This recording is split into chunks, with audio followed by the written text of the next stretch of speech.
ನಮಸ್ಕಾರ. ನನ್ನ ಕಡೆಯಿಂದ ಒಂದು ಸಣ್ಣ ಅಪ್ಡೇಟ್ ಇದೆ. ಏನಪ್ಪ ಅಂತಂದರೆ, ಟಾಟಾ ಮೋಟರ್ಸ್ನವರು SUV ಕಾರ್ಗೋ ಪಿಕಪ್ಸ್ ಅಂದರೆ ಪಿಕಪ್ ಒಂದು ಹೊಸ ಪಿಕಪ್ ಟ್ರಕ್ನ ಲಾಂಚ್ ಮಾಡಿದ್ದಾರೆ.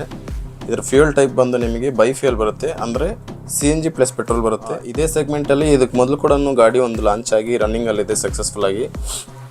ಆ ಗಾಡಿ ಹೆಸರು ಬಂದು ನಿಮಗೆ V20 ಅಂತಾರೆ. ಈ ಗಾಡಿ ಬಂದು V40. ಇದರಲ್ಲಿ ಅದಕ್ಕಿಂತ ಏನಪ್ಪ ಎಕ್ಸ್ಟ್ರಾ ಮಾಡಿದ್ದಾರೆ ಅಂತಂದರೆ, ಆಲ್ಮೋಸ್ಟು ಸೇಮ್ ಟು ಸೇಮ್ ಗಾಡಿನೇ, ಬಟ್ ಲೋಡ್ ಬಾಡಿ ಲೆಂತ್ ಜಾಸ್ತಿ ಮಾಡಿದರೆ. ಅದು 9 ಅಡಿ 8 ಇಂಚ್ ಆಗಿದೆ. RTO ಪಾಸಿಂಗ್ ಅಂದರೆ ಪೇಲೋಡ್ ಬಂದು ನಿಮಗೆ 1525 kg ಸಿಗುತ್ತೆ.